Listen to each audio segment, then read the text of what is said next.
Hi people, welcome to the video on the channel. Today I'm presenting to you 5 players Nottingham Forest must sell this summer. I did do this with 5 players we should sign and must sign this summer. That's up in the annotations if I can remember. But yeah, so I'm going to give you 5 players that we should sell. So yeah, I'm going to waste no time and getting straight into this. Feel free to let me know your 5 in the comment section down below, audience interaction and that. And yeah, let's get straight into it. So we're going to kick-start things with a player that I'm saying with quite a heavy heart. A player that's offered so much to Forest over his time at the club. Harrietta. Being serious though, I was even considering not putting him in because he's basically not a Forest player. He's not played in a Forest shirt. Genuinely, the last time I can remember him playing in the first team was when we lost 2-1 at home to Bristol City in the Championship. That's the last time I can remember him playing. I'm fairly confident he has played since then, but he's not played much since then. He's so unpopular with the fans. He was so out of favour. He went out of his way to stop another player joining the club. We were linked with Dan Gosling, and he said, "Nah, mate, don't join Forest." I'm not even joking. You know, at the time, we had the option between James Garner and Gosling. I would have chosen Garner over Gosling. But still, the fact that you're going out of your way to stop a club signing another player, that is despicable. I'm sorry. I don't care how good or bad the player is. I don't care how out of favour you are. That is a despicable thing to do.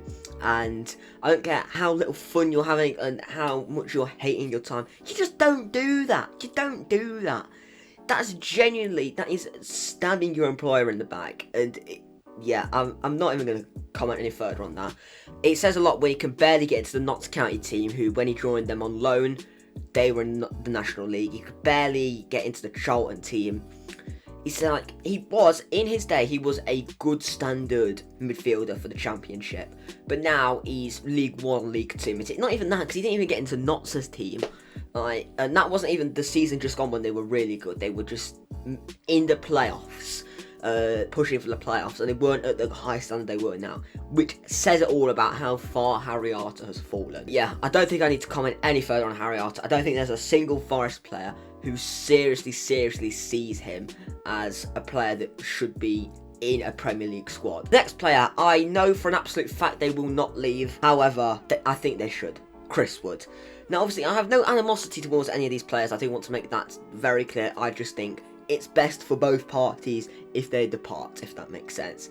Now, Chris Wood, he was signed on a loan deal which was automatically turned to permanent. I'm not quite sure what our negotiating tactic was there. However, he played a handful of games. He played against Bournemouth. He was, with respect, he was about as useful as a lump of wood.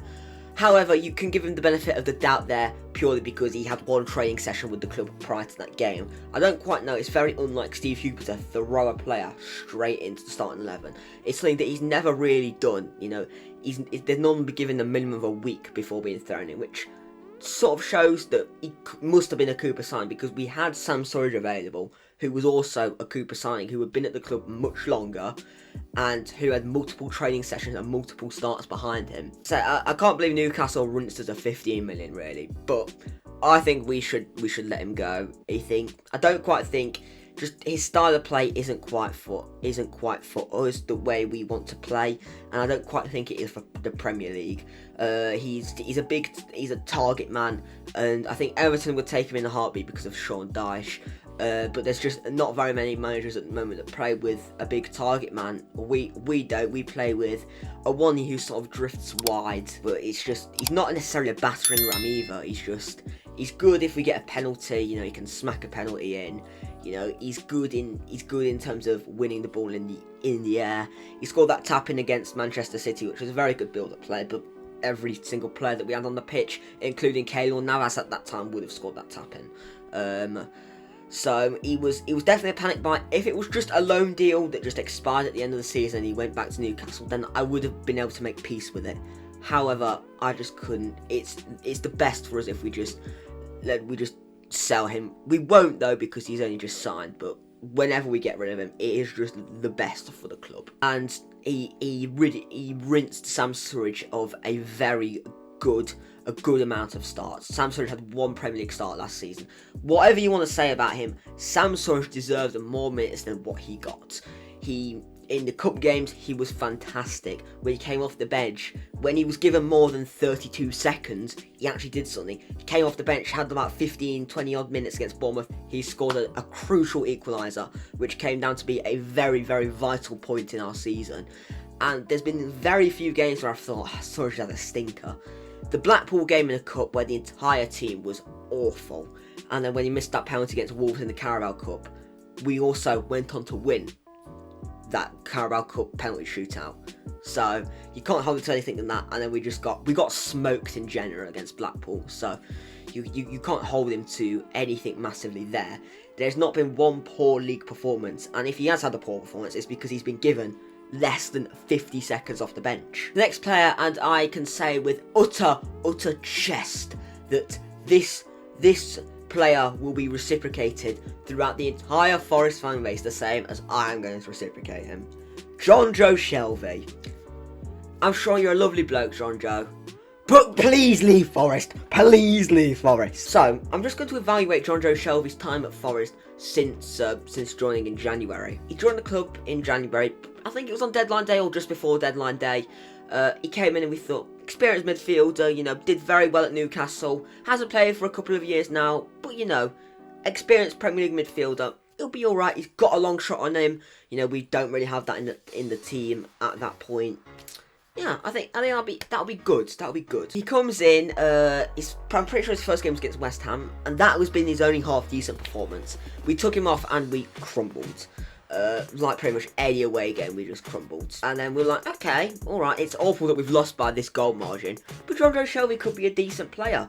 He then proceeds to give away a penalty in a crucial match against Everton. Thankfully, Brennan Johnson saves him, but we could have easily won that game if it wasn't for him. It was the most sloppiest penalty. He just stands on his foot. It's so just mistimed. He also then proceeds to roll the ball to Bertrand Traore against Aston Villa to then give him a very good finish, which kills a form of momentum that we had in that game, because we were playing all right up to that point. And then that absolutely destroyed us, and then we lost the game 2-0. And then he had a paddy when Steve Cooper didn't select him for the game against Liverpool. Yeah, that's right, Liverpool. Although they had a poor season, Liverpool, who were blessed with world-class attackers. Yeah, we dropped Joe Shelby, who gives the opposition goals. How dare he? Come on. How dare Steve Cooper drop you? I think that says it all. I think it's best for his career that he leaves the club and goes somewhere where he's going to play regularly. He's not going to play regularly. Lewis O'Brien is a better midfielder than him. Orhan Mangala is a better midfielder than him. Ryan Yates is a better midfielder than him. Danilo is a better midfielder than him. I should not have to go on. Even Kiyoha is probably a better midfielder than him. For Forest, that is. Obviously, there's no doubt what he did at Newcastle. But at Forest, he has not stepped up to the player that we hoped and thought he would be. The next player might be a little bit more unpopular, but I still think the large majority will agree with me.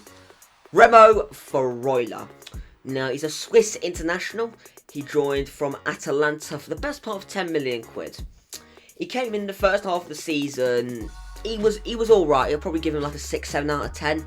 Up until that Southampton game, where he probably put in his best performance. Southampton away. It was probably his best performance and one of our few good away days. And then all of a sudden, he just ghosted. I'm not sure if it's because we tweaked the tactics, but what I've noticed about Freuler, when you don't play with at least 60% possession, he struggles, and he just doesn't play well in the slightest. And that's what we're doing, because that's what we've got to do. We can't go up to Man City and go, we're going to have 70% possession, bow down and kiss our feet. We can't do that. Although I think Freuler, if you whacked him in Arsenal, whacked him in City, I think he would be a top quality midfielder. But he can't play when you're not playing with the ball. He just ghosts. It's like playing with 10 men. So I think the Italian league would be perfect for him. He's quite clearly still a very capable midfielder because he's putting in good performance for Switzerland. But for Forest and the style of play that we have, no. And he doesn't provide a threat from set plays. His passing is okay, but it's very sideways. And when you're playing on the counter attack, you want to go touch, pass it, ping it forwards. You know, where he takes a touch, sort of meanders, and plays it sideways. At least with Shelby, he might smack a long ball forwards, which, you know, has maybe a 1 in 87 chance of getting to one of our attackers. At least it is a sign of trying to get the ball forwards. But Freuler, it just doesn't work for Freuler, unfortunately for him. And I think it'll be just the best for him. We probably will be able to recuperate a large majority of the money. I believe it was about 8.6 million that the total fee was. I'd like to think if we signed to Italy, we could recuperate 5 million at least. Which, I mean, he wasn't an awful signing, but for the style of play that we we have been playing, and it's not going to change drastically next season. It just doesn't suit him, and I think it's for the best we part ways. The final player, this one probably will be the most unpopular one out of the lot, but I feel like it will benefit us in the long term. Kiyoha. Now, it was a free transfer. Signed in, he's 32-33 now. I think we should sell him. Now hear me out here. Firstly, his age, his massive amount of injuries, and also AFCON. AFCON's on the horizon. We're going to lose a good portion of our players, so that's a factor to play. He's picked up 2-3 injuries this season, which again isn't necessarily his fault. However, I do think midfield is the main position that we really need to seriously revamp. I think we need to bring in another midfielder and just really youthen it up, because our midfield is aging slightly. Obviously, we've got Yates, Danilo, and Mangala. Those are the three main ones. I think O'Brien should come back into the fold, and then if we sign someone like that Mendy fellow who's playing out in France at the moment, then I think that'll be a very comfortable midfield. But Kiyoha, he's never, when he's come on off the bench to really tighten up the game, I've never really seen that. He just seems like another body, like, to try and just block a shot. He's never necessarily added much technically. He did put in a good performance though against Bournemouth. We lost though, so you can't really say that was insane, and even then it wasn't fantastic. However, as a free transfer, he's not been a flop because it's a free transfer. It's going to take a lot for them to be a flop. However, Kiyoha, I just think to youthen up the midfield and to try and progress forward in the Premier League long term, I just feel like it makes sense to let him go. But I still think he's probably a Premier League standard player. I think Sheffield United would take him in a heartbeat. I think Luton would take him in a heartbeat. I think Burnley would probably take him. Everton would probably take him. The teams around us would take him. And if not, I do think someone abroad would 100% take him, because he is capable, but for what we want to do long term, I just don't think it's the right thing, and I just think it's best to part ways. There's just no bad blood like some of the other players on this list. There isn't any bad blood in the slightest. I just think it makes sense for both parties. Thank you for watching this video, everyone. Obviously, I just want to make it abundantly clear, I do not hate any of these players. Hate is a very strong word. I don't really hate anyone in the world, so don't take it that way. I just think it is best for you know, both the player and Forest to sell them and move forwards. But yeah, thank you for watching. Thank you for the support on the last couple of videos. It is greatly appreciated. But make sure you smash a like on the video. Subscribe if you are new. It tells me that you like this video. I'm going to be trying to do some more Forest content. It's kind of difficult with obviously it's the off season at the moment. But I'm trying to do weekly transfer videos. They should be out every Monday, and then I try and put another one in the week. There will be some video documentaries on the way though. It's something I've been very excited to do, and now I've got more time on my hands, I think it's the perfect opportunity to start doing those things. So yeah, stay tuned for those. I think you'll enjoy them. I have got a couple on Forest as well. They'll be out in the next couple of weeks. Trying to be a bit more consistent with the uploads, trying to get 2 to 3 out a week. The main days that I'll be uploading on Monday and Friday, and you know, hopefully I can get one out on the Wednesday as well. But with the video documentaries that I'm going to be doing, it does take quite a while to prepare them, record them, edit them, etc., and to make them of a good standard. But yeah, thank you all for watching. Follow my social medias, links in the description. I'm posting consistently on TikTok. At the time of recording, I've just released 2 TikToks today. I'm basically a TikToker. But yeah, it's all linked in the description if you want to check that out. Feel free. You know, I'm not here to force you, but if you want to, it's there. If you want more of this mug, it's there. But if you got to this point, thank you very much. And I will see you all in the next video. Up the Forest.